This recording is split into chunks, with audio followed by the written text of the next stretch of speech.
আমার প্রিয় ইএলএস ফাইটারদের জন্য কিছু কথা আজকে বলি। বিষয় হচ্ছে, অনেকে মিটিং অ্যাটেন্ড করছে না, তো তাদের ক্ষেত্রে বলি আপনাদের কি হবে। মিটিং না অ্যাটেন্ড করলে দেখা যাচ্ছে আমরা অনেক সময় গাড়ি চালাতে চালাতে জ্যামে পড়ে যাই। তো জ্যামটা ছাড়তে অনেকটা টাইম আমাদের রাস্তাতেই খেয়ে যায় এবং আমরা গন্তব্যস্থলে পৌঁছাতে অনেকটাই টাইম লেগে যায়। তো ঠিক তেমনই আপনি যখন মিটিং অ্যাটেন্ড করবেন না, তখন আপনি ইএলএসের জ্যামে পড়ে থাকবেন, আপনি সাকসেস অত তাড়াতাড়ি পাবেন না। তো যদি প্রতি সপ্তাহে মিনিমাম একটা ট্রেনিং মিটিং অ্যাটেন্ড করেন, খুব তাড়াতাড়ি আপনার সাকসেস চলে আসবে। এটা গ্যারান্টি থাকলো, মিলিয়ে নেবেন।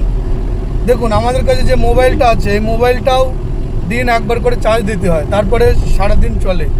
তো আমরা একটা ইএলএসের মতো প্ল্যাটফর্মে সেখানে নিজেকে চার্জ করব না, তো সেটা তো চলবে না। তো সেখানে মানুষের জীবনে সপ্তাহে একবার চার্জ দিতেই হবে, তাহলে আপনি এখান থেকে বিরাট কিছু করতে পারবেন, যেটা আপনার স্বপ্ন সব কিছু পূরণ হবে। তো স্বপ্ন পূরণ করতে গেলে কিছু তো ত্যাগ করতে হবে। কথায় বলে কিছু পেতে গেলে কিছু দিতে হয়। তো এখানে আপনি টাইম দেবেন, একটু শিখবেন, তবেই তো সাকসেস পাবেন, না হলে লেট হবে আপনার। তো এটাই বলার, সবাই ট্রেনিং মিটিং অ্যাটেন্ড করবেন, তাহলে সাকসেস যত তাড়াতাড়ি পাবেন, না হলে পাবেন না। ঠিক আছে, এটাই বলতে চাই। তো সবাই ভালো থাকবেন, সুস্থ থাকবেন। জয় ইএলএস।